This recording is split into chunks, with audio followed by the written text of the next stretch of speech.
Hello, everyone, and welcome to our first ever inaugural episode of our new talkback series, Tavernside Chats.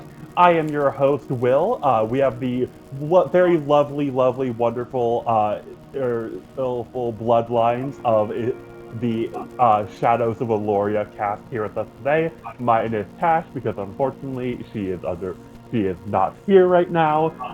But otherwise, we're going to just do a quick little talkback. So this is our new kind of talkback series, interview series called Tavernside Chats.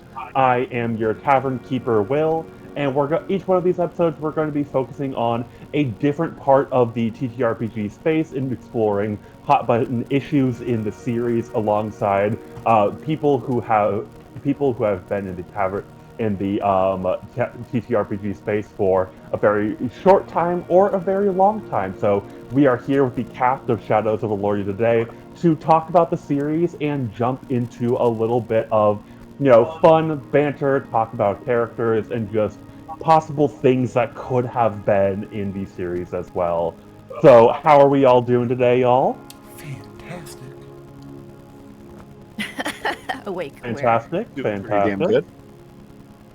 Chilling.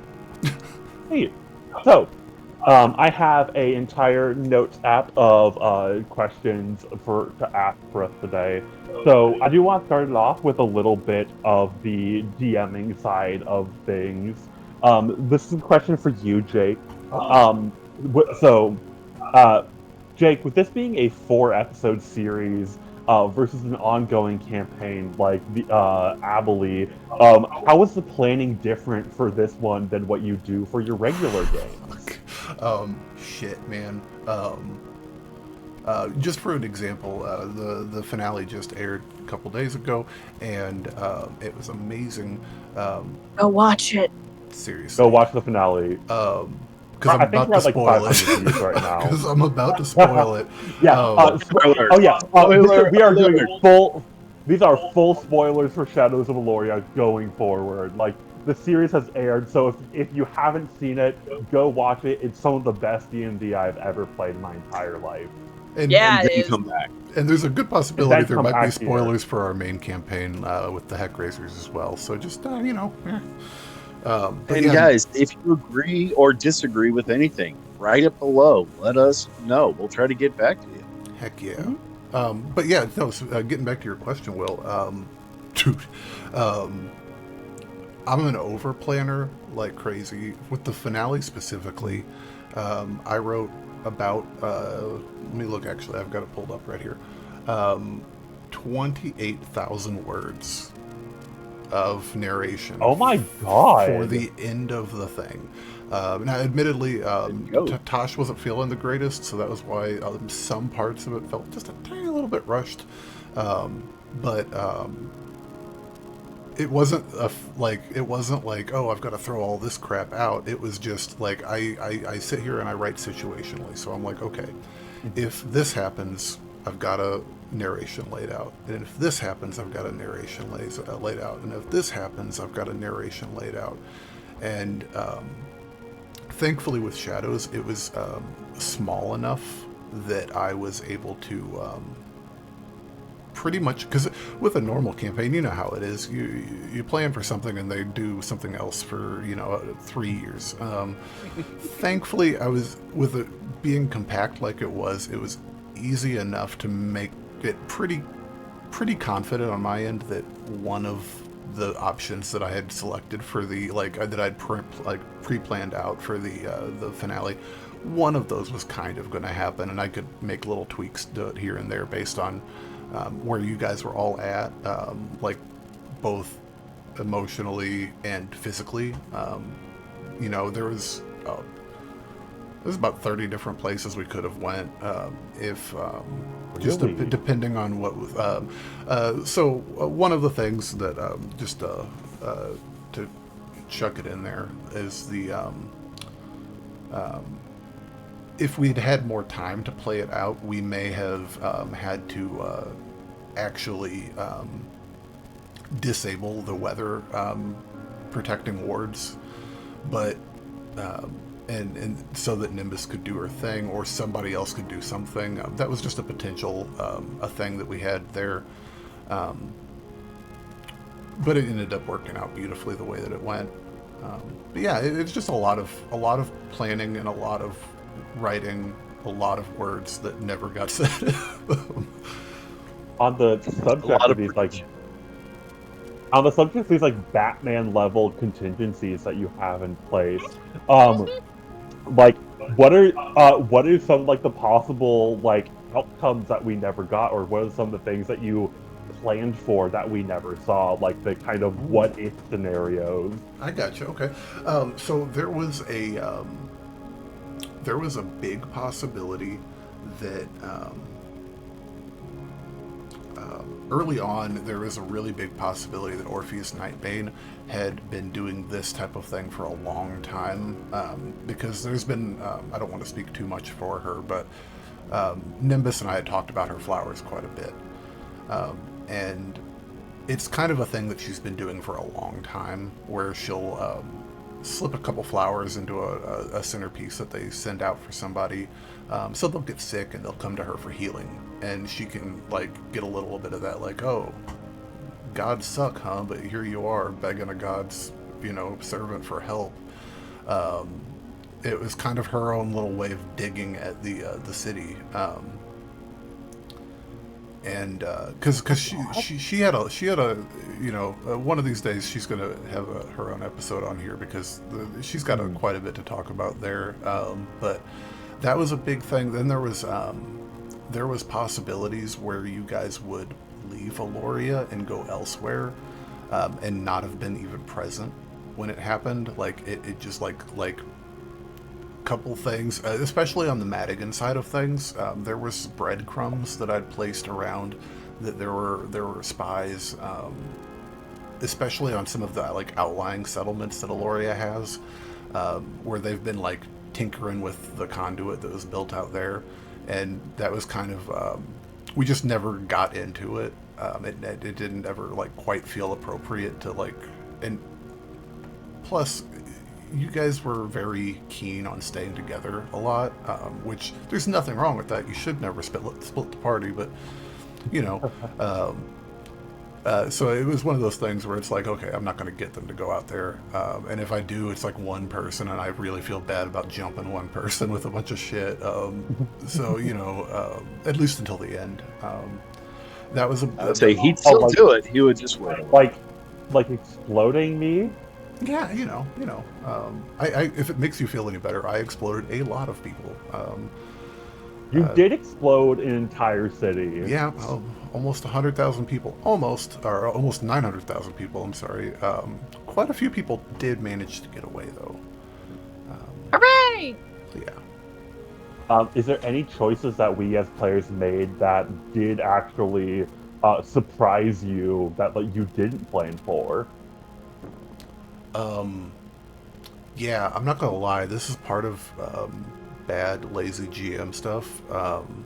But when I told you guys take as many magic items as you want, as long as you can attune to them, that was code word for I don't need to pay too much attention to their character sheets. And then Alistair shows up with a Ring of Mind Shield again, an indestructible spellbook.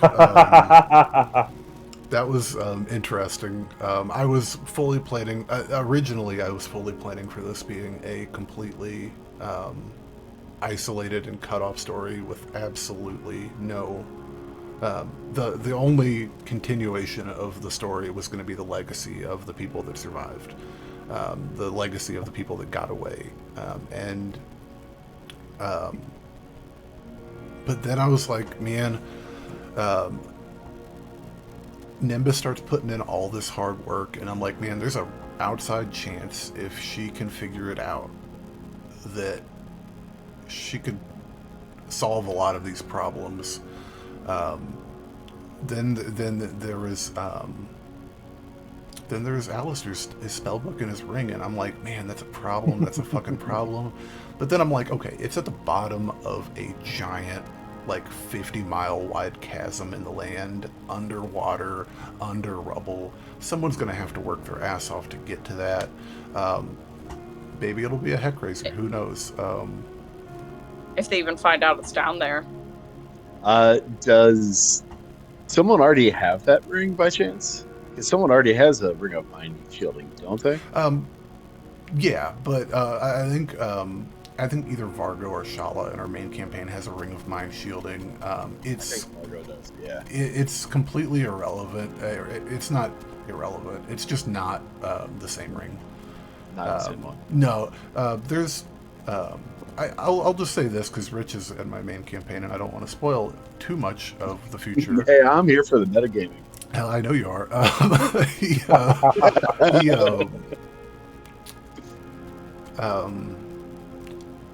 There's a lot more to learn about the southern part of the continent of Cadenzia that maybe we'll get a chance to in the future. Ooh, Cadenzia. Yeah, that's Like where my blade. For all the people that don't know at home, Eloria sat on the continent of Cadenzia. It's the, if you look at a map, I'm going to flash a map up on screen now. It's the easternmost continent on the globe. But yeah, just little things like that where it's just like, I wasn't planning on that, but I'm going to lean into it, so why not? Yeah. Yeah, I mainly I looked at the Ring of Mind shielding, and I'm like, oh, this is a fun thing for like a paranoid character. Like this fits the story, and so I took that, and then I looked more into it, and like, oh, he's probably gonna kill us all by the end of this. I have made my character has a backup of their mind in a ring now. And Like that wasn't something that I planned for initially. I was like, I knew Alistair was a very paranoid character, and so I took that item. I can't think of. Oh, I'm gonna find that ring. I can't think of anything better. Like, it is because it's a problem, is what it is. It's a really cool problem because Yes. the world basically reset after Eloria. There's a lot of things that were kind of left unsaid intentionally about what happened to the greater state of Abhaile afterwards. But it wasn't good, and it was bad for a lot of people in a lot of places, and a lot of people basically had to do a hard reset from zero as far as their technology goes, their entire way of life in some situations. So it's Alistair's Ring of Mind Shielding, if it's ever found, is like a nuclear weapon as far as like magic and an understanding of the world that people don't have anymore. It's a big deal, and it's a little bit scary to have that in the world as a DM, but at the same time it's kind of cool to have a plot element like that. Like, I really like the word. I really like the thing that you stated there of a very interesting problem to have to solve. I feel like that's a lot of DMing, and like this is a really good lesson to to DMs when who are out there listening to this. Is that if a player gives you comes up has something, and you're like, don't shut it down immediately. Like there's a certain degree of which you need to shut some things down, but like you're like, oh, this doesn't go with what I'm doing, so you can't have that. Like the indestructible spell book that Alistair had in the Ring of Mind Shielding of an everlasting spell book and a Ring of Mind Shielding in existence from the time before, from Eloria era, might have screwed up his world. But it's the Ark of the Covenant, basically. Like, it is the answer to everything. It is something that if it's the type of thing, a tiny little bauble that wars would be fought over, potentially. It's that's the neat thing about it. Like, we Rain over there. We were walking through an island one day, just kind of bored, having a travel session, and this was early on in our campaign when we weren't necessarily the most talkative bunch. And so I was like, how the fuck am I going to make this interesting? How the crap am I going to make this interesting? And it came out really, really beautifully. We just, a perception check led to his familiar now, George.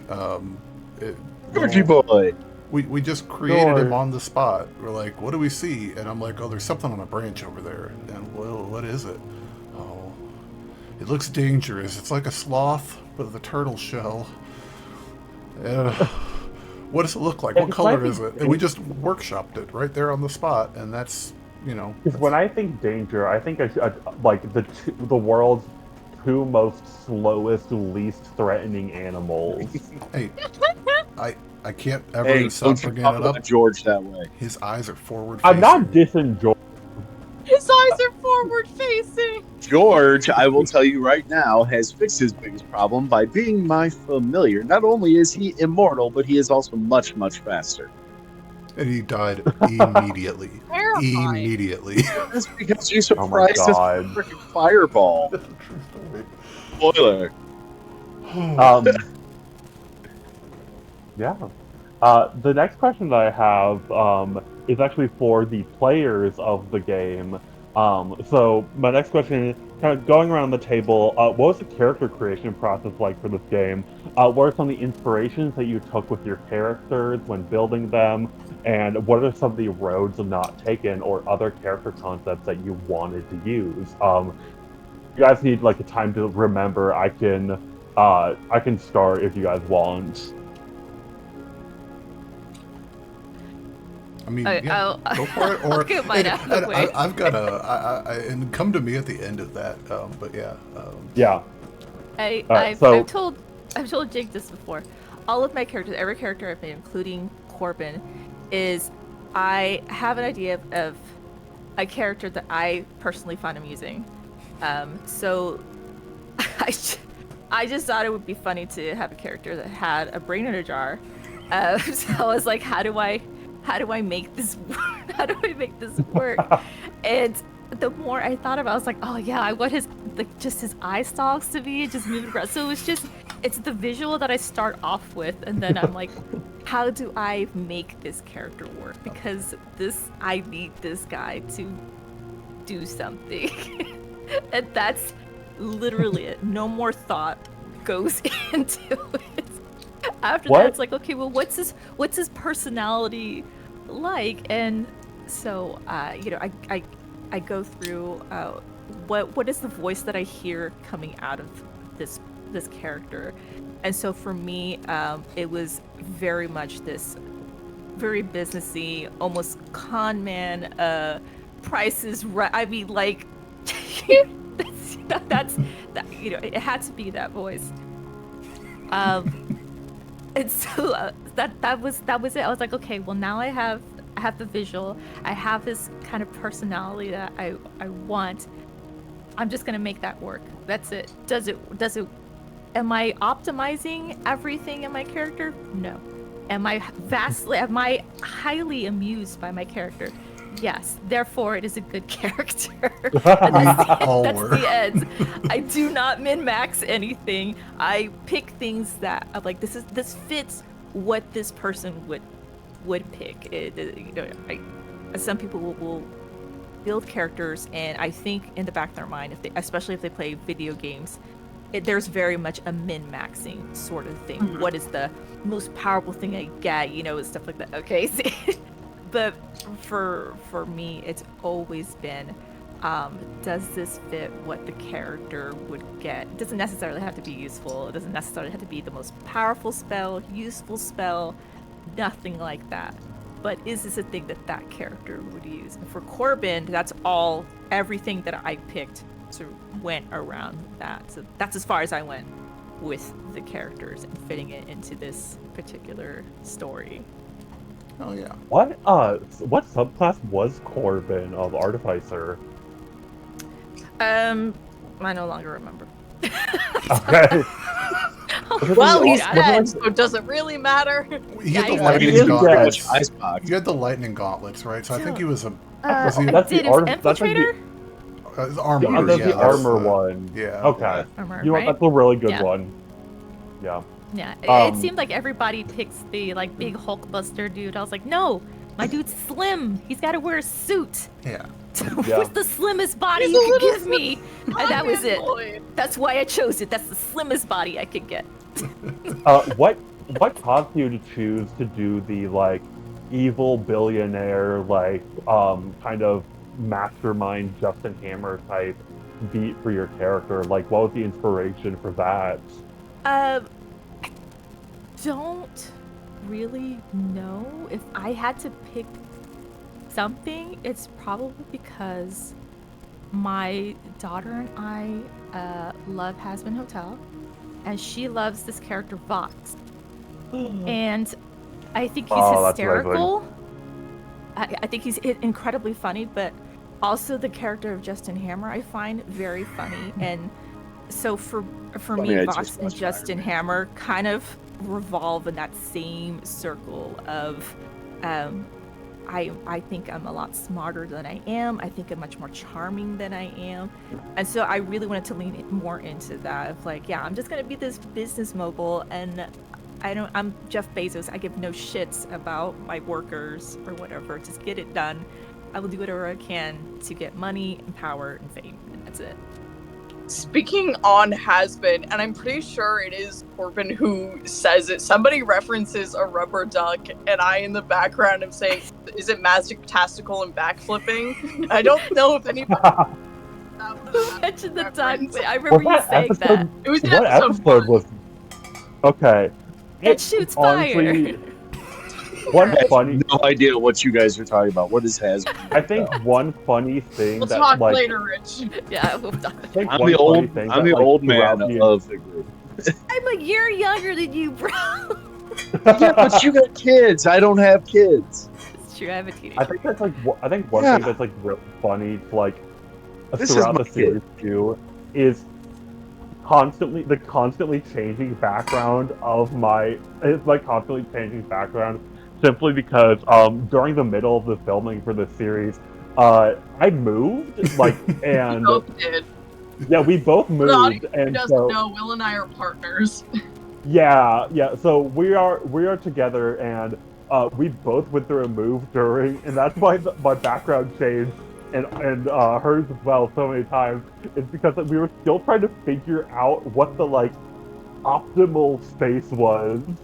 Because we're also trying to find places to record where we are getting sound bleed from each other. That's a big trick. Yeah.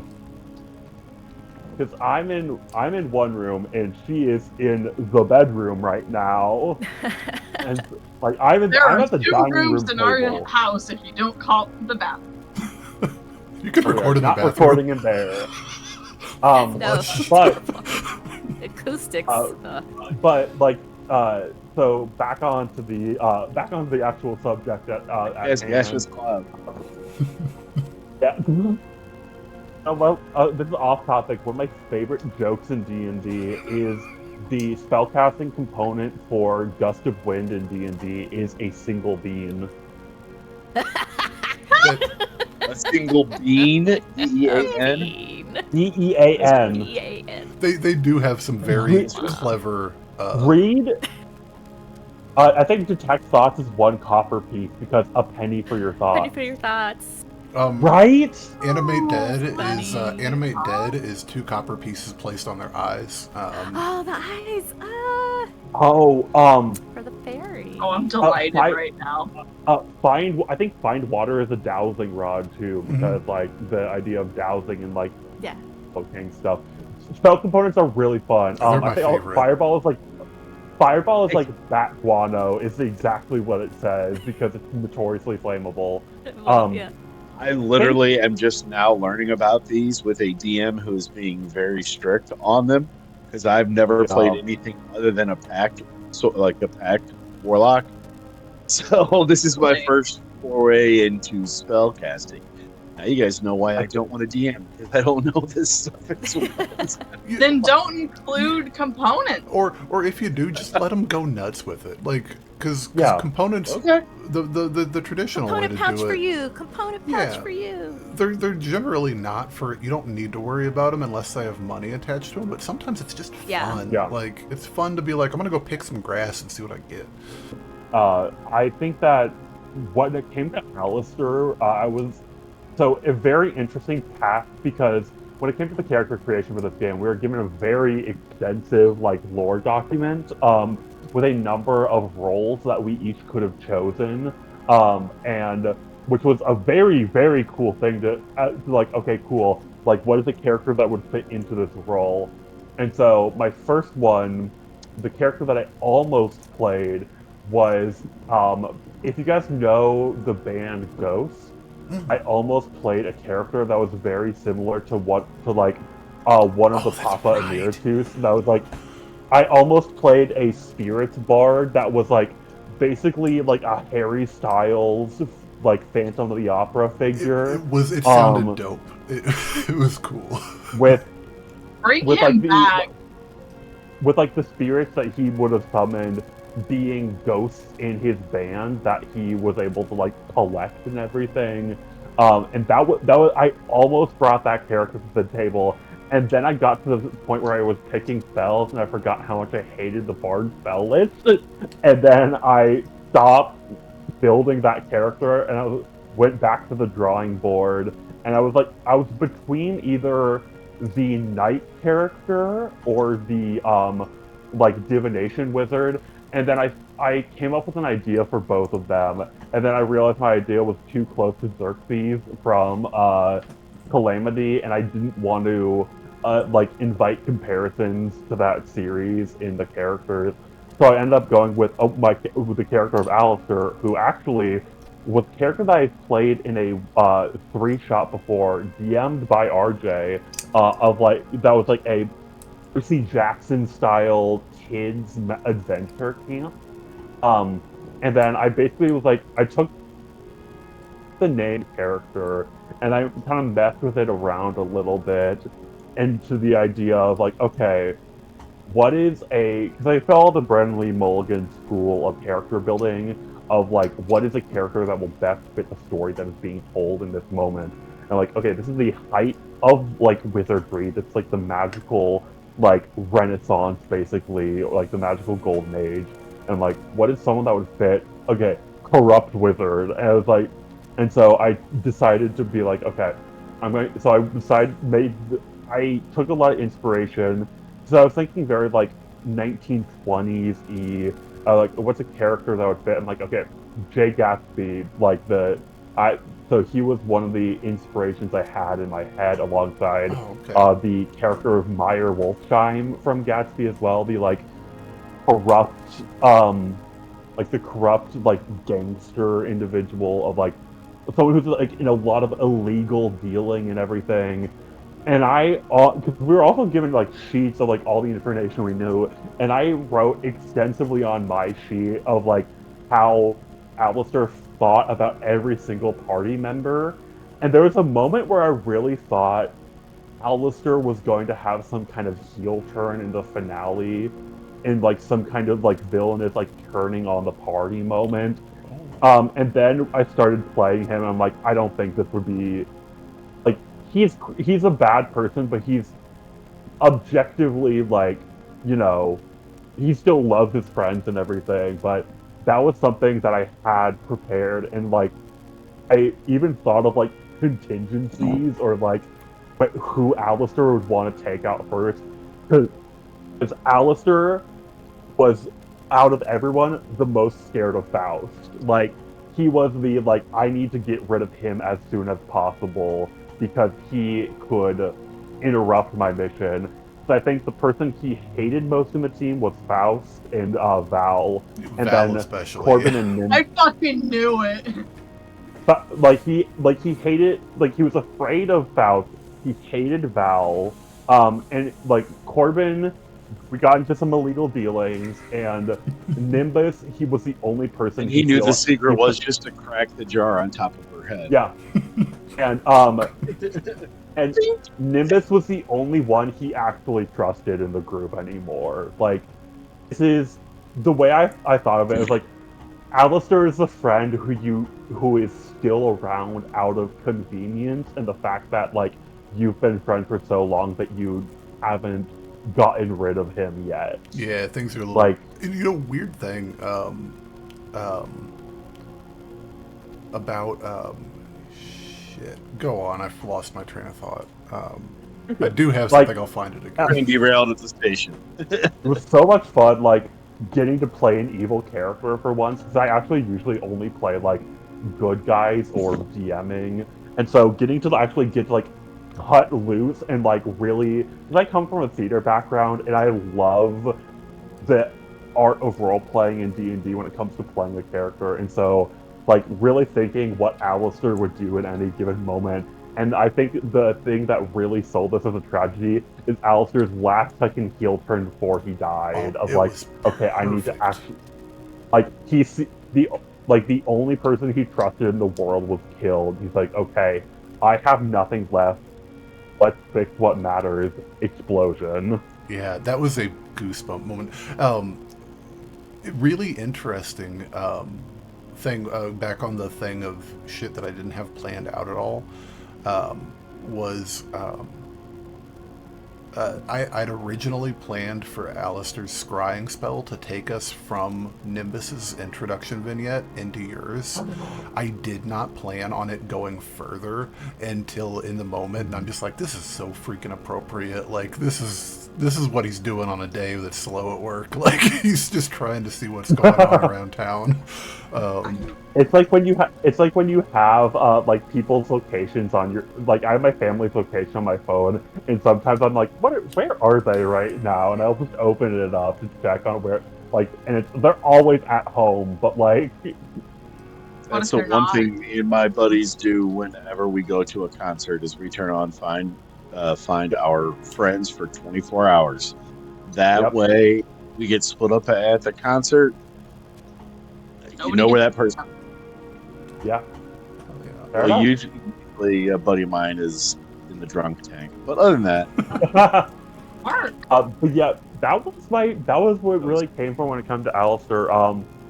The thing that I think my favorite, like, road not taken for him though is the idea of, like, Alistair, like, the last second Alistair turning on the party, like, and that, like, just because then. But I also really thought at some point I was going to need to break my staff of power and, like, cause that explosion that happens. Hell yeah, that's a fun time. Yeah. Who would like to go next? RJ, ladies first. Before I, like, fully talk about Val, I love hearing that Alistair hated her too, because I really thought the vibes that I was getting was like he was like a lost puppy trying to, like, attach himself to her. I think that Val really disliked Alistair because where I was coming from with her was she was a person who was gaining power out of necessity to help the city, and she wasn't even, like, and we saw that a little bit with the party, like, she was ignoring everybody who wanted to socialize with her and find out who she was wearing. She's a person who got all this power out of necessity while from her perspective, he was getting it fully from himself, and he's like, I feel like she thought he was, like, a promising young wizard, and he was throwing it away for this Bruce Wayne act and being super, super disingenuous about it. How old was Val? That's a serious question. I think old as shit or something was what we called it. Yeah, I don't think we ever actually mentioned it in campaign. I know in my lore doc, I was like, I would like her to be the oldest person in the party. I feel like she's at least got a couple hundred, upwards of 500 on her. I wanted her to be, like, a little bit old Elorian, so, like, going back a little bit, when I was invited to the campaign, I was specifically asked to be, like, or, like, it was really recommended that I do, like, good old-fashioned wizard vibes, so I really wanted to go with sort of a classic witch that had then had to go onto technology to help the people of the city. I take a lot of pop culture influences when I'm building characters for just bits and bobs of their backstory. I was, for past Valtrist, really inspired by Stregonona, who is a Tommy DePola Italian witch character. Very, like, mother witch helping everybody in the town with herbs and maladies and whatever, and that's who she was 500 years ago, but now she's had to turn to technology to get to something even better and brighter for her people. And when I pull for pop culture and stuff, just to sort of mishmash the character that will be fun for me to play, and tropes that I feel like I can go to for character beats when I'm thinking, what would I do in this situation? And specifically for voice and a lot of her aesthetic and inspiration, I can't believe Jake didn't catch this because I then found out he was a massive Overwatch fan.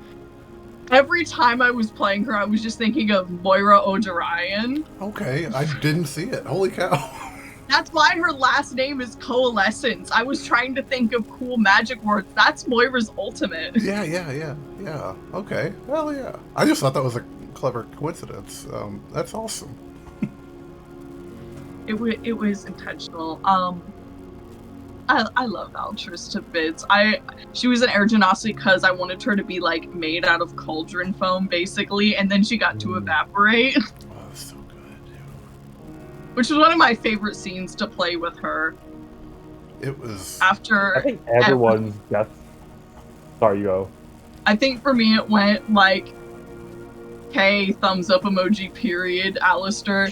Every time I talked to Corbin, who I think Valtress also really did love. I feel like as Alistair was to Nimbus, Val was to Corbin, really appreciated him. And then the death scene were like my top 3 favorite bits of the whole campaign. I think everyone's death scenes were really interesting, told us a lot about their characters. Of like, you know, Alistair, like that last second, like dramatic irony heel turn. Because again, I see D&D as storytelling. I'm like, oh, what's best for the story in this moment? While also thinking of like what the character would do. And like that last second, like twitching the knife in, like, you know, redemption. Corbin just like saying shit at the end and then blowing up. Valtress just kind of like returning to the myth. And then Nimbus becoming a god, I guess. And then there was one person that didn't get a death scene. Dun, dun. Yeah, I'm feeling cheated, sir. Spoiler I alert. still don't understand Hey, what's what that? happened to him. Me neither. What's It's just that, like I'm thing just. in writing.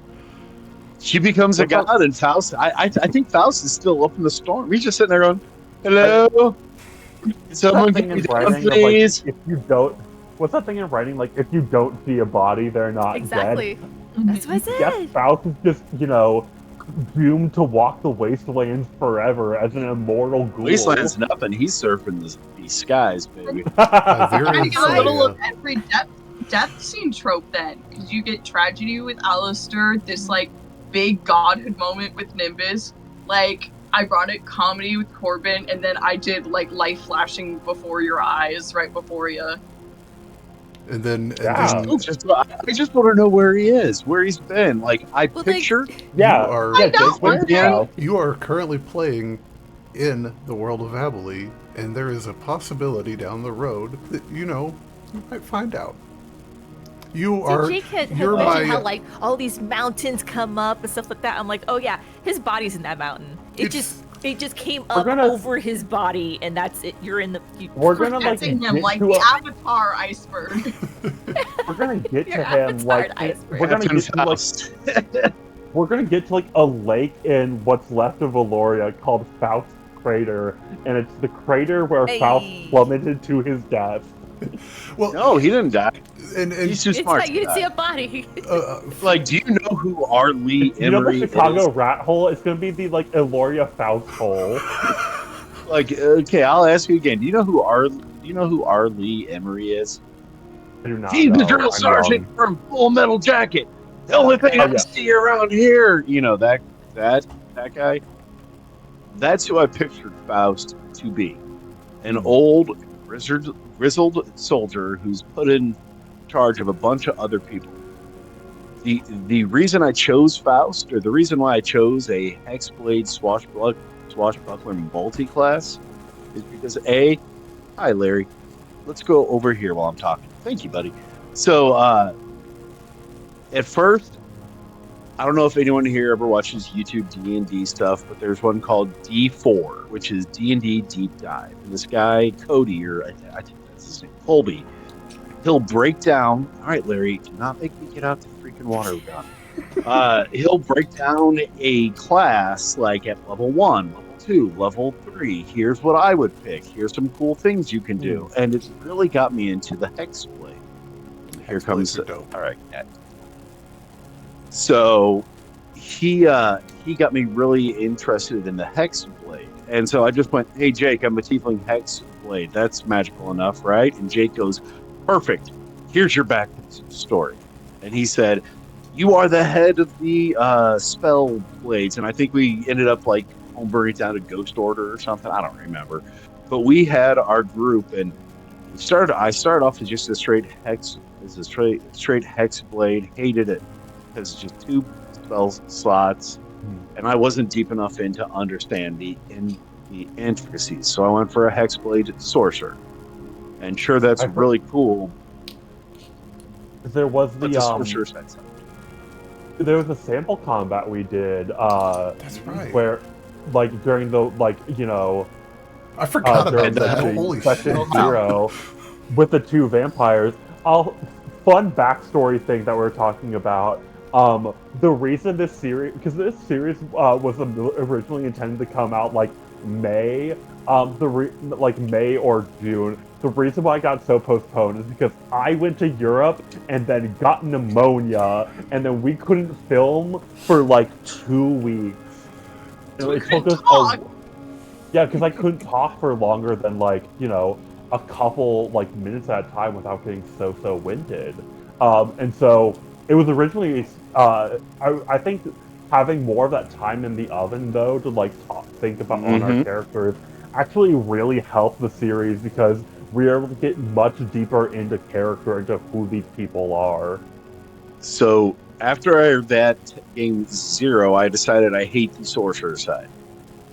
And I found the booming blade disengage thing just so neat. I never got to use it because there was so much other stuff I could do. And since I wanted to stick with the warlock, I did I want to say 6 of rogue to get me that disengage, to get me a good sneak attack, and the rest was hex. It was a swashbuckler Hexblade, and I loved him. He was so much fun. It was so much fun, and I really got to test Jake's wishes on this. If you looked at my character sheet, I had every +3 weapon you could have with a different name. Like the rapier was named Death's Parry, the scythe was Death's true name, the polearm was Death's reach. So all of these different things, and so in the game, I had just a normal metal-looking rod that I would come up and I'd say the weapon name, and the rod would turn into that weapon, and that is my pact summoning of that blade. Oh my god! Cool. Yeah, he's dope. Yeah, he's dope. Oh, we need someone get fan art of that. Hell yeah! And that's absolutely. Please, someone give me a scythe. That's the fun that I had with Faust, and.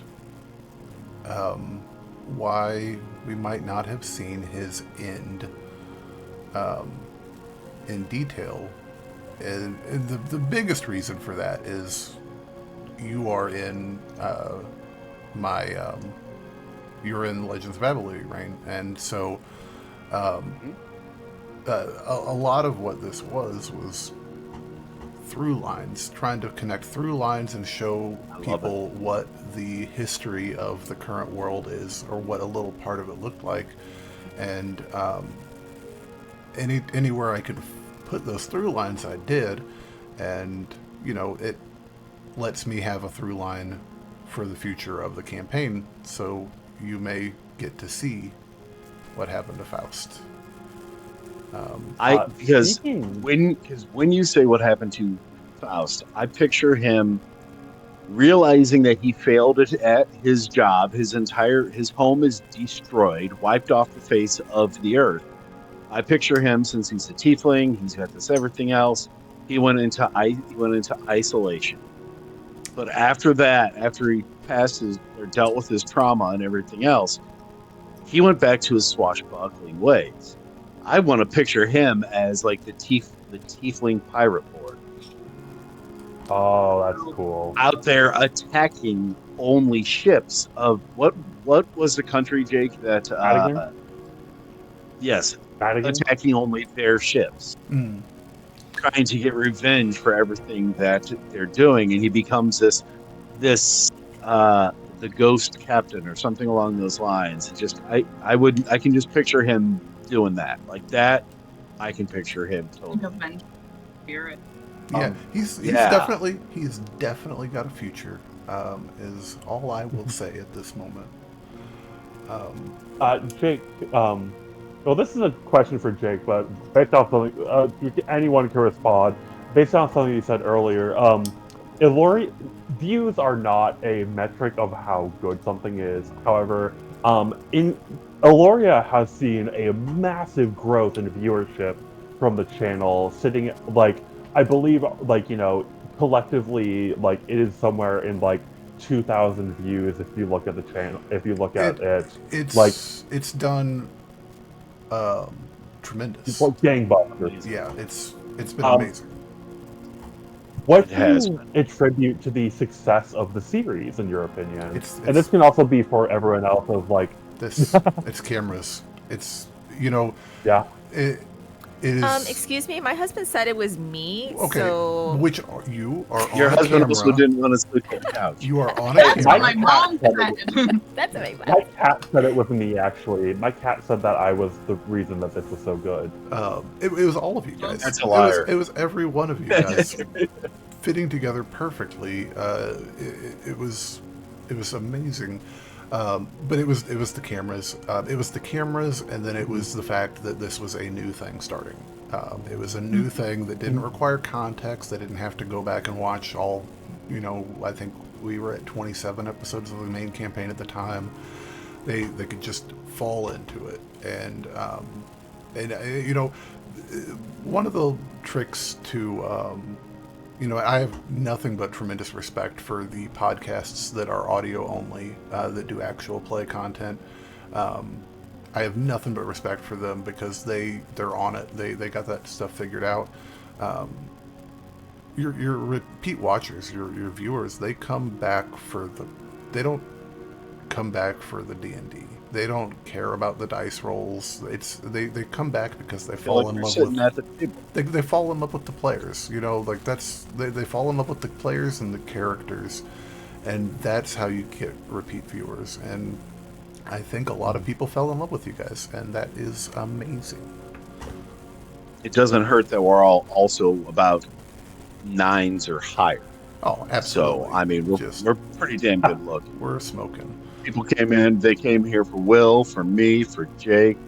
Sorry, I'm using real names. I just realized that we got. I think that every name you've said so far is our blank as blank PC name. So Yeah. we're fine. We're fine. But something I wanted to touch on as far as character creation as well. It's a trick. Abhaile's a new world. It's got a tremendous amount of lore, but a lot of that lore is in a discombobulated state right now, and there's a lack of familiarity for that. So anytime I have players coming into the world, I do everything I can to try and make it as easy for them as possible. So you guys, somebody talked about the list of occupations that I had made for you guys. And it wasn't an exhaustive list, and it wasn't a mandatory thing. It was just okay, how do I explain? Jumping off point. Exactly. It's how do I explain because Eloria, my image of Eloria was the 1920s. It was just fully the Magitech has come to a point where everyone is living in an almost modern facsimile of a world, and so it was just okay, what are some goofy shit that would be popular, and I like some of the options, like Alistair, was almost a bard, and that was to fill the role of like a rock star trope, constantly like that. There was another option for a that I just thought would be hilarious, was a weather person. It was like a newscaster. Yeah, it was specifically a weather person in Eloria that has no weather, and I just thought that would have been the funniest thing ever, to be like, hey, it's sunny again today. Rain again.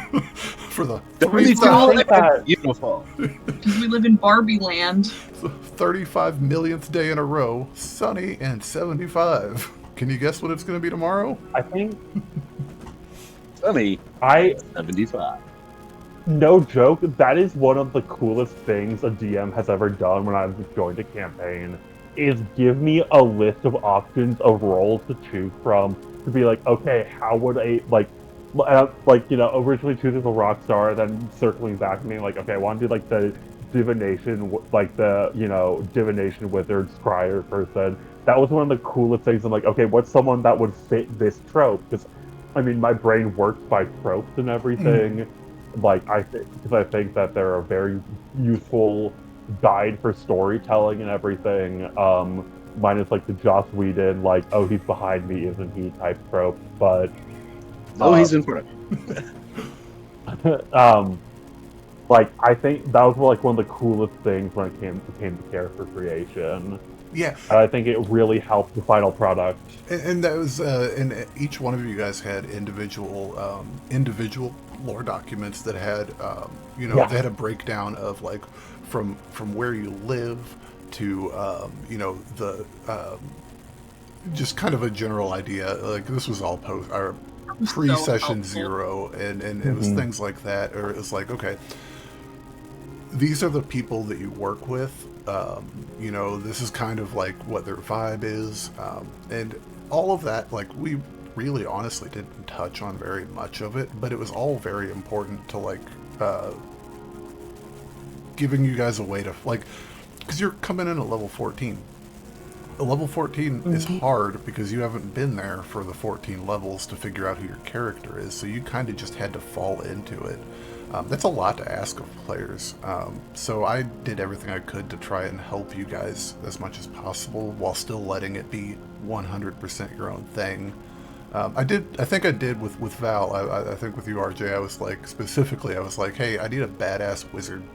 I was fishing for that because I knew you, and I'm like, you got the personality for this. You could bring it. And it was the thing. Last time we played together, I was a weird ass wizard lady. That's right. Yeah, the Shugi's campaign. Yeah. That was fun. That was fun. But that was the one thing. It was like the one thing that was like kind of like a linchpin. It's like, I need a, it's like, for the story to happen, like for you guys to be able to be involved in the story, I'm like, there's only one thing that I kind of need, but there's a million different ways that could look. And I do. On the topic of needing Val, what would have happened if that counterspell would have failed? Because, like, the counterspell for I almost died. Yeah, you did. Yeah. You almost died, and Faust almost ate a finger of death. Yeah. Yeah.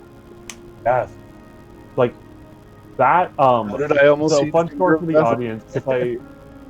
Fun story for the audience, because I've talked about this at like some point, I believe, but I was like not feeling well the night that we filmed it, and so I had like, it was just like kind of in and out of like consciousness, basically, like not consciousness but like focus, and then I was like, I heard something like, oh, I'm almost about to die. I'm like, hold on, do I need to counterspell something? Like, So funny. I had I had a plate of sushi right next to me because I was so hungry, and I was just like absent-mindedly having some of the sushi. I'm like, hold on, wait, what?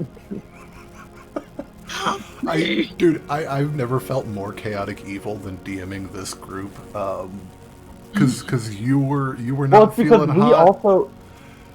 You weren't feeling hot on episode 3, and then Tash went and played softball in 105-degree weather moments before the finale, and she's like, I think I'm really not feeling good. And I'm like, fuck. Because I was like looking at it as like logistically, if we wouldn't have been able to record for another month. it at was that almost a point. month. It would have been this weekend, and she's not available. So, Yeah. so I'm like, please try to hold on. I felt so bad because I'm like, I was also having horrible stomach cramps during the finale. Like, there was a point where I had to leave to go use the bathroom because I was just feeling so bad. And like, I did a DoorDash, like some Imodium and Tums as well. Because you DoorDashed the sushi platter before. Who said that? Oh, boo-hoo. that's so good though. But yeah, I felt terrible. I was like, oh my god, can you really try to stick it out? Because this is gonna be cool. But I was like, Another question I had for Rain too. You mentioned at one point being upset that you never got to show off what Faust Eldritch Blasts were. That's What right. would they have been? To me, Faust Eldritch Blast would be just a big fist flying at someone to hit them in the face. Like, dope. literally, he is a military man. He's been a fighter his entire life. I want you to picture just a fist with like a trailing rocket edge flying at someone. That's how it hits. It hits hard. Right. That's awesome. it's kind of the vibe of And he also had the Eldritch Claw tattoo that monks can get that makes their unarmed strike go like 30 feet away. It's kind of that vibe. That's kind of dope. Yeah, no, I mean, Faust, he doesn't play around. As we know, he carries a bag of coins with magic stone cast on them, so he can go anywhere and still be armed and ready to throw down. He is always prepared. He keeps that rod with him. That's what she said all the time. And so, I mean, he's ready to roll. This guy is a fighter. He is a scrapper. So you absolutely better believe that that is a giant fist. Heck yeah. Bucket sand. I have a question for Corbin. I wanted to do that so bad. I really did. What other things do you think Scared the crap out of me. Fairweather Magitech was making besides screamograms and death portals? Oh my god. And dead fish. And dead and some slack ropes. I really didn't really think about like specific things. I just knew that whatever it was that they made, they all had an expiration date for how long they worked. So that these people my had to come God. back and have them fixed or replaced. Planned so obsolescence. it's like He is was Jeff Bezos. Was it like I want to say it was like Apple that did that with their phones? Yeah, yeah. The Right, phones that where are it's like- bendable. Yep. Where it's like, It was yeah, just no, like we that. totally made these so that they, you have to upgrade, and that's kind of what I wanted him to do. I really want, I really wanted him to come up with the idea of getting what's I keep going back to Apple, but like their stupid service desk, whatever the hell that thing is called. Like the Apple repair Care, plan. Apple Care. Yeah. Or Apple Apple like Care is Apple worth Care. it if you have a phone. I'm just gonna say. Well, it. like, yeah, I forget what they call their stupid support desk at the third shops. But The like Genius Bar. warranties and the Genius Genius and bar. yeah, and stuff like that. I'm like, I want him to do those steps where you have to rely on his company to keep your shit going. So if you have a portable hole that specifically we use to defecate into, it's things like that where it's like it's useful, but also Like, you've got why to do is this a something thing? about this. So Well, getting true into, like, story when I say this. One of drones. my grandfathers had the patent for the toilet above the head toilet plunger. Yeah. So you putting the plumbing industry out of business, I take total problems with. Okay. yeah. I Like, Total. wanted, okay, here's the I wanted thing. drones to like do door dashes and shit like that. It's like, Zephyr, you're paying me. You're paying me. I That's all. I work for a cared tech about. company, and I am Ron Swanson. You bring it down to my door, I'm gonna shoot it out of the air. All I can imagine is I like a think sending stone that is not like it's a little old and it hasn't like you haven't gotten like recharged it or bought a new one yet. Yes. So you'd like do a sending and then it shows up on the Yes, other person's like exactly. 5 days from now. Like, Yeah, It's so funny exactly. you say that. It's like- Expiration date. That's what Val's. It's so funny you like- say Ron Swanson, because in my mind, one of the character pitches I wanted to bring was like an Eldritch Knight fighter who was like Ron Swanson, and his views on I will play him. technology is his views on magic. I will That was one of the characters. bring you my way. That was one of the characters I wanted to like bring, and then I brought Alistair instead. oh yeah. Amazing. I love that. Like How you have many like, drinks do you different have in a week? ideas. One drink, one One shot. drink. One shelf. I still think the greatest scene from that show ever was Chris, what's his name, whenever Leslie was sick. He goes, I Googled your symptoms and it said you may have network connectivity problems. issues. Did you know that was improv? actually an ad lib. Listen. Yeah, completely ad lib. So cool. And Star Lord is from my hometown. All right. No way! Cool. That's awesome. My acting teacher from high school is the same person who taught Adam Driver. No shit. Really? That's dope. Yeah. So I have one joke question and then like two more serious questions because we're starting to get to the end here because you know we have to work in the morning. My joke question to you, Jake. Did Olivia Rodrocknum survive? Oh, dude, I'm so glad you asked about that. Olivia Rodrocknum is a gift from me to you. Any potential DMs out there, Olivia is a world hopper. Olivia Rodrocknum was present at the Activation Gala. She was also present. There'll be a link in the description for Tash's Curse of Strahd game. She made an appearance in Curse of Strahd as well, and she got out of Barovia, so she could be anywhere.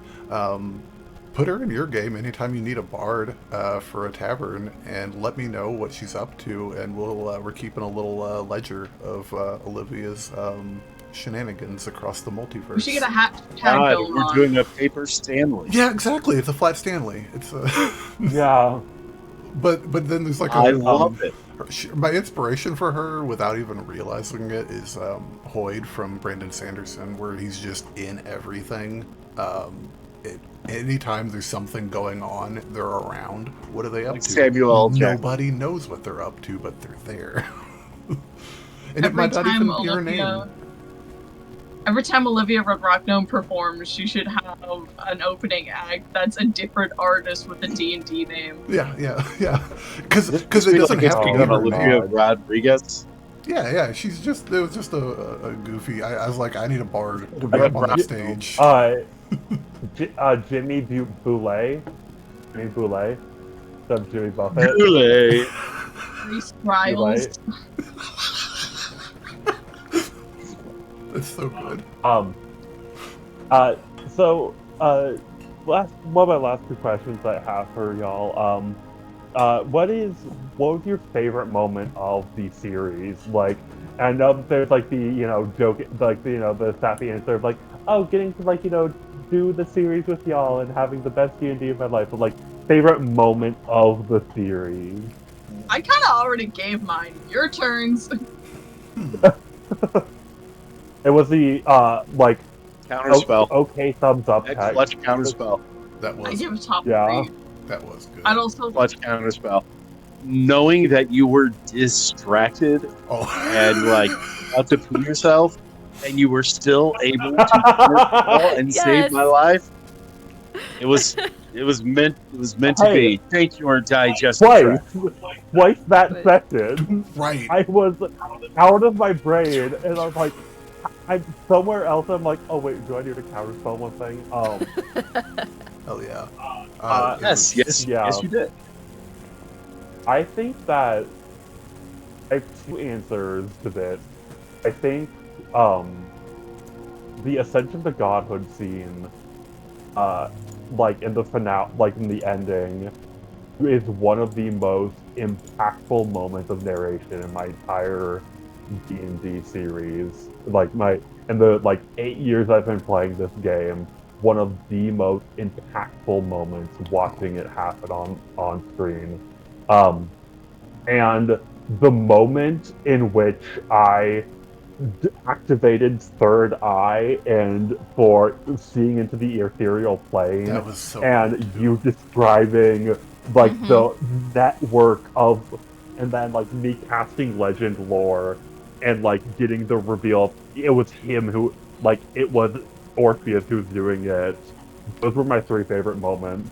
Dude, I was about to give that as one that didn't involve Val, because combining that and then Faust running through the crowd was so...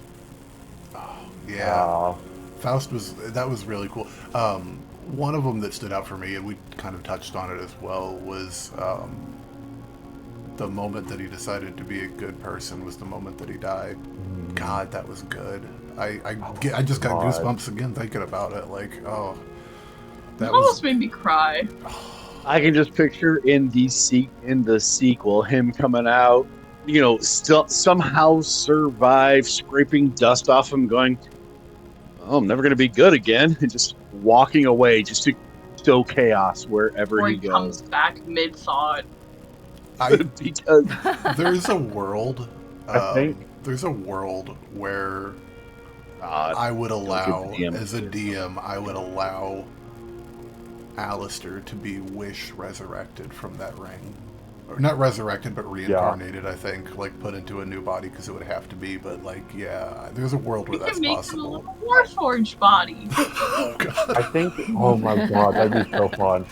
I think that, I truly think that if Alistair was brought back, he would be the most lawful good.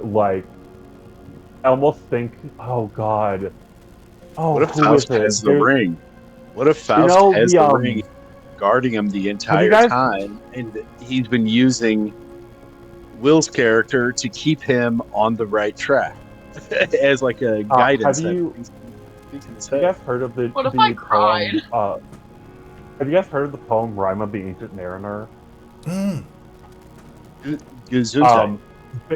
Basically, the poem is about a sailor who's about to go out to sea, and then he sees another incredibly old sailor with a dead albatross around his neck, basically, and he asks him "Hey, what's up with the albatross?" And then he spins him this whole tale about a crew that was stuck in the ice at sea, and basically it's he shot an albatross to be able to give his crew food to eat, and then he was plagued with even more bad luck by God himself for for killing that one bird, and so now he's forever eternally old with the bird around his neck, and his one punishment is to give the warning to people "Hey, don't do what I did."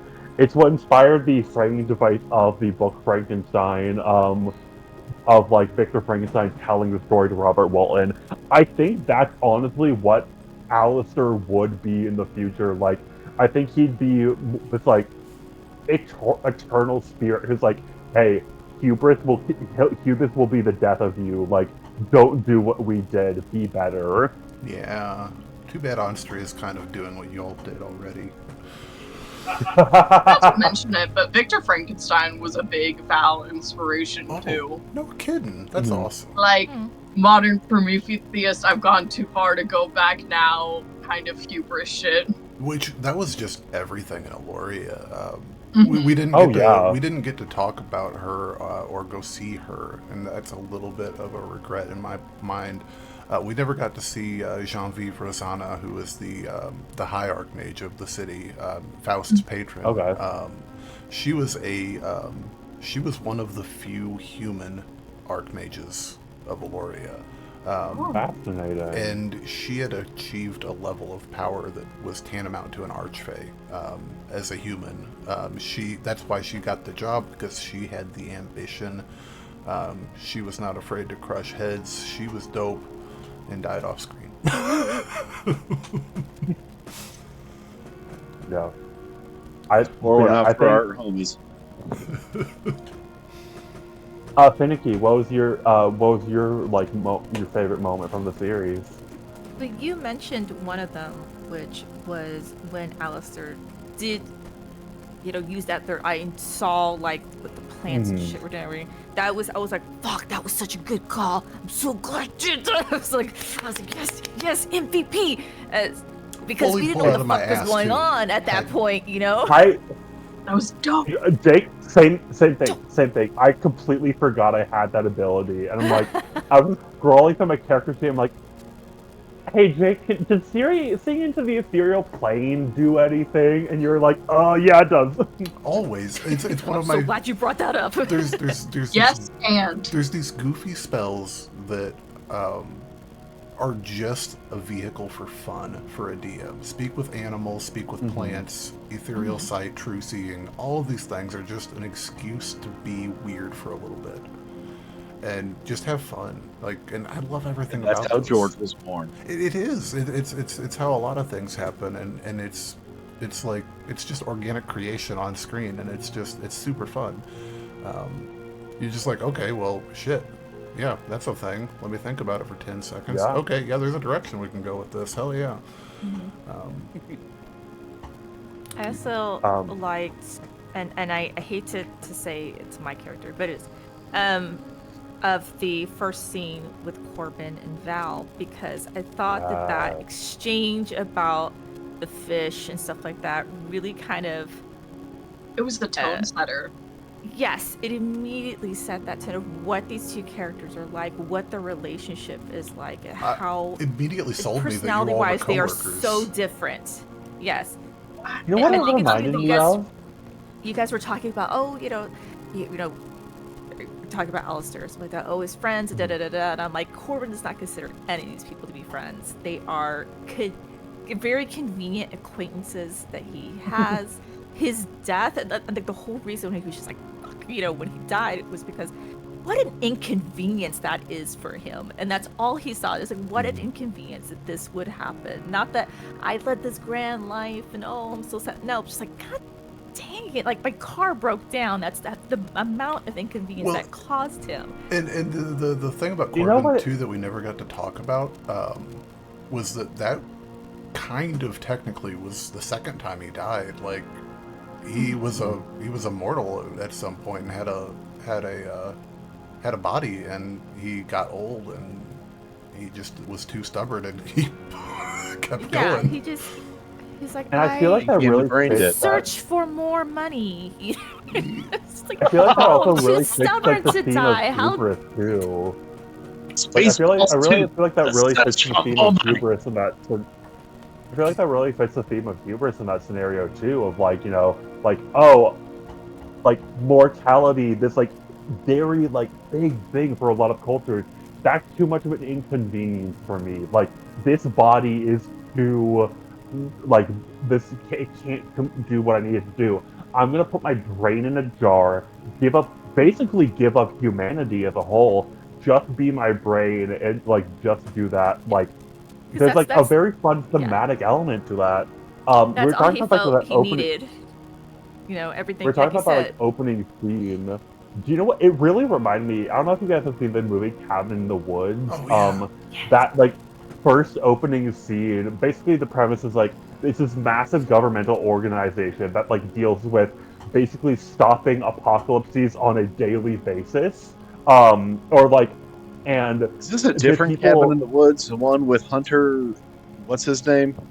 Or am I thinking of something different? Or am I thinking of the Cabin by the Lake?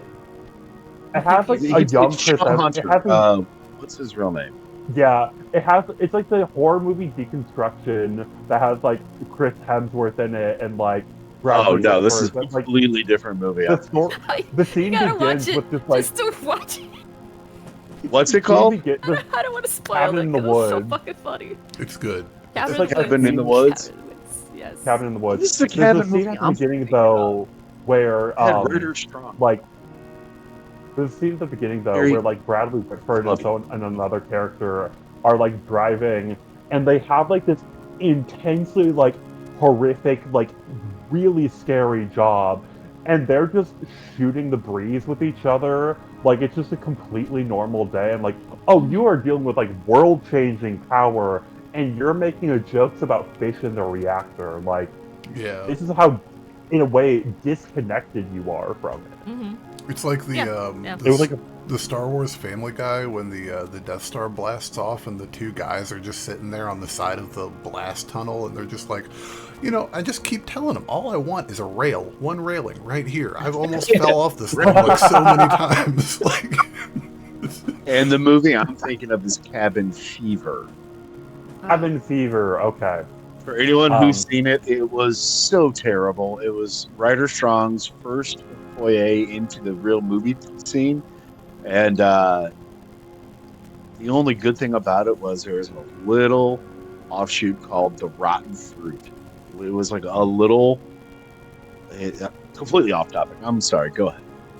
Jake, did you say your favorite moment yet? my favorite moment? Yeah, I did. I got. Yeah, did you say... Okay. Yeah, Sorry. so we're starting to get to the end of our time here, but before before we go, is there anything else you guys would want to mention about like Eloria or anything else before we kind of get into like the future? Ooh, yeah.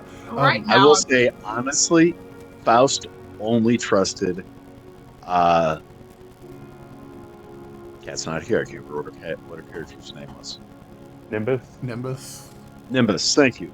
Faust only trusted Nimbus because she wore her truth on her sleeve. Easiest person in the world to read. Even then, Nimbus had her secrets. Like She had Nimbus... the whole basement of her conservatory was full of poisonous flowers. Like, Yeah, like... it was awesome. I never said Faust was a good judge of character, but he was the only person I really liked. But She always checked on his socks, and he really appreciated it. yeah, she was. They were mildly inconveniencing like levels of poison. They were harmless, but yeah, like. But that, I mean, it's the only person he trusts. The rest of you, he thought were always up to something, and that he knew he was going to arrest each and every one of you at one point. He was going to be forced to. it kind He of never got put that out of the back of his head. it got lost in other conversations and like through lines and whatever in the moment. But the bit where Faust went up to Corbin and Val and was like, "Was this you?" Oh, that when was we're good. figuring out the whole fucking plot. Yeah. I didn't get to actually say it, but I had a line prepared for Val, like, "Faust, I think so highly of you. I can't believe you think so lowly of me. To think that I would cause this to my people." When I was editing, I totally Let's go. realized that I kind of accidentally steamrollered over you there, Val. I'm super sorry. No, you're all good. I know I'm quiet.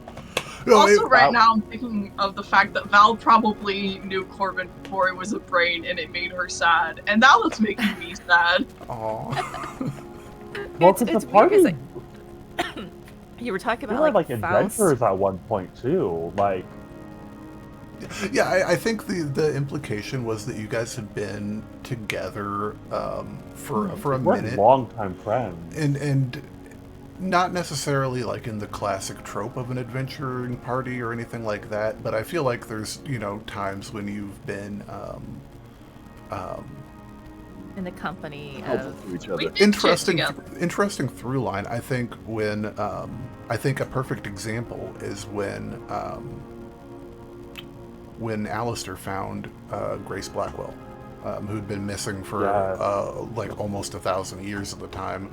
I think when he found her, that was probably a moment where he's like, "Hey guys, I need some help. I don't know what I'm about to be walking into. woof, teleport to her teleportation circle, and then and do a little bit of an investigation just to see what's going on. Not necessarily go check on her, because if you checked on her, then everybody would know that you found her. But like, let's go see what's going on over there to make sure, and like that's or like the type of things where you're like at a cocktail party and somebody gets shows up and they're really hammered in a wizard, and that's dangerous, and like that type of thing where it's like that in private. we've been around for a long time, and we've gotten up to some shit. We've had some rough nights. We've done a lot of stuff like that, but there wasn't really any like hardcore adventuring, just because of the time of the world that it was in. But then there's also times when, like, I'm sure, because Madigan was spying on you guys like crazy. I'm positive that you guys were spying on them just as much in return, and there's a possibility that any one of you guys could have, especially Faust, like, made your way into Madigan at some point. There's a whole... Can't wait for that one shot, the prequel one shot. That'll be fun. I actually kind of have been thinking about a Madigan thing at some point, because they exist in the current time. I think it's also fascinating of like the bloodlines of the group of like, everyone saw Alistair become like the worst version of themselves and did nothing about it either. Like, no one intervened of him going down the wrong path. But or maybe tried and weren't successful. Right, but that's a real thing. That's a real thing about, like, how many times have you guys seen friends being self-destructive and you're like, I don't want to hurt their feelings, so I'll let them be stupid for a while, and then, that shit, that's real, and It is. That's the shit you gotta look at. Well, never mind. I don't want to push my own thoughts out here. Yeah. I have a personal friend who has just thrown his life away. Love him to death, but and that's why it makes a compelling. Hard to watch. It makes a compelling story narrative, because it's something that almost everyone can relate to, and that's the best way to tell it. Alistair has been one of the most fascinating headspaces I have been in as an actor ever. And I've played some very fascinating characters before. He is one of the deepest characters I've ever had to get into the mindset of. And that's the thing that, like, that's our greatest, like, in my opinion, one of our greatest successes here is that every one of you guys was playing a complicated character at a snapshot in their life. And every one of you guys brought it like you'd been playing them from level 1. Like, it just felt so natural. I'm super impressed with every one of you guys. It was awesome. We got some very talented people sitting at the table. Jake, thanks for putting this together in the first place, man. Hey, dude. We could not have been able to do this without your mind. There's one thing that I have to say. There's one thing that I have to say for sure. If anyone is really curious what the reason was for this story in the beginning, again, flashing up the map, when I commissioned this map, I drew up in Incarnate, I drew up a world map, because I was like, I'm going to do this myself. Then I realized that's hard. I'm not good at that. So what I ended up, and I'll flash this one up too because I still have it. I drew a rough outline of the world, and was then it a circle? No. Like it's a really shitty map that I made, and then I found this amazing. And it'll go right here. I found this amazing cartographer on Etsy, and I paid her a bunch of money, and I'm like, hey, so this is what I've got, and then I had a map that had what I imagined the water currents to look like, and how the moons affected the tides, plate tectonics and things like that. And I was like, populate the world for me. And I don't want to know anything about, like, just give me a fresh world to work with. Make the deserts and the mountains and everything where you think they should be. I'm putting complete creative control in it to you. And one of the weird things we should make sure to put like her link in the tower. 100%. Oh, we should put her link in the tower section down below. 100%.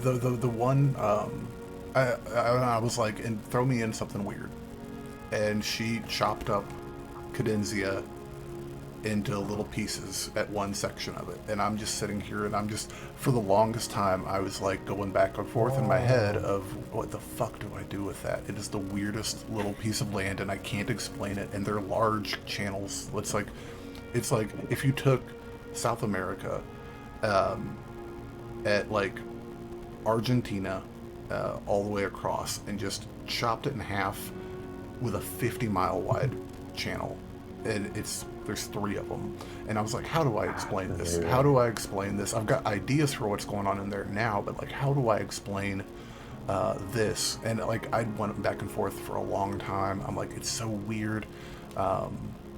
Maybe I'll just have her, give her some more money and have her admit that and make it go away. And I'm like, no, we're gonna.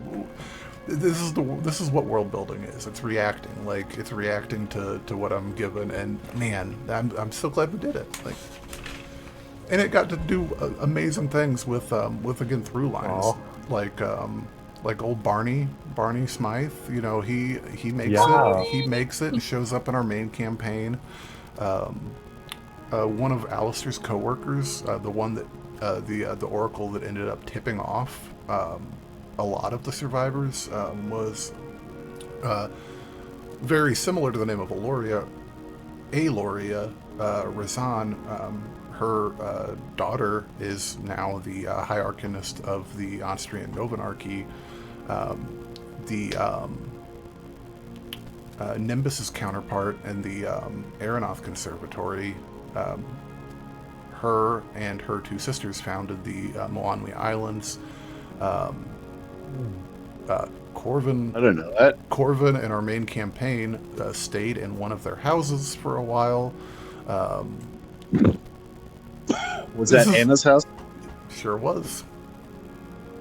Oh, cool. So then that underground thing was not a vision or a dream. No, it was a vision really or a dream.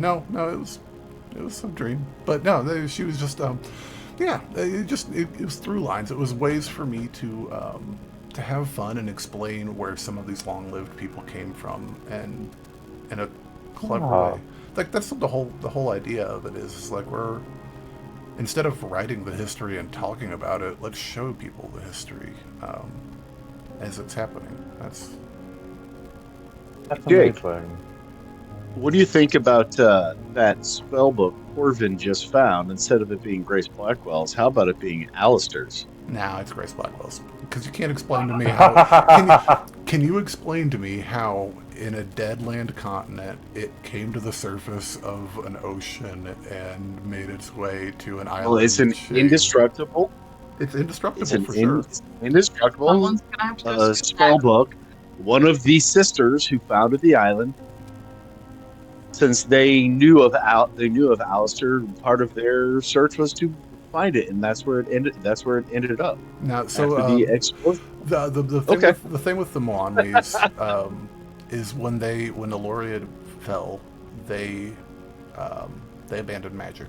They abandoned, well, at least arcane magic. They're like, no, this is what caused us to almost all die. We're done with that shit. So they let it all go. They let it all burn, and they went a much more simple life. I just need one more level in Wizard. That's all I'm looking for. One more level in Wizard. To get to Blade Singer, and then I can really start to have some fun. Yeah. Hell yeah. I'm going to be a Blade Singer archer. We'll talk about that later. I get sidetracked. So, the last thing I want to talk about is the future. Is it okay if we give the viewers who are sticking with us for so long a little taste of what's to come? It's absolutely okay, I think. So as a thank you for sticking with and listening this whole time, there is going to be a second Abhaile Untold series that is going to be coming out with the same cast as Shadows of Eloria as well. We're not going to be revealing a lot at the time, but we do have the title, and the title is going to be called Deadlight Symphony. That is all you have, but the next Abhaile Untold is going to be run by me, and it's going to be called Deadlight Symphony. And it's So gonna be stay tuned for that. Well, that is all the time that we have in the tavern this evening for our Tavernside chat. So tune into next episode, and we will be talking about something we have not decided yet. But otherwise, have a great rest of your day. Enjoy your time in the tavern, and while you're here, check out Shadows of Eloria, check out Legends of Abhaile, and check out Deadlight Symphony coming sometime soon. With that, have a great rest of your day. Everyone say goodnight. Goodbye. Bye. Love you. Like the Thank you for video. watching. Like, comment, and subscribe. I guess ring the bell. Ring the bell. hell yeah. Ring the Leave bell. any questions for us down below.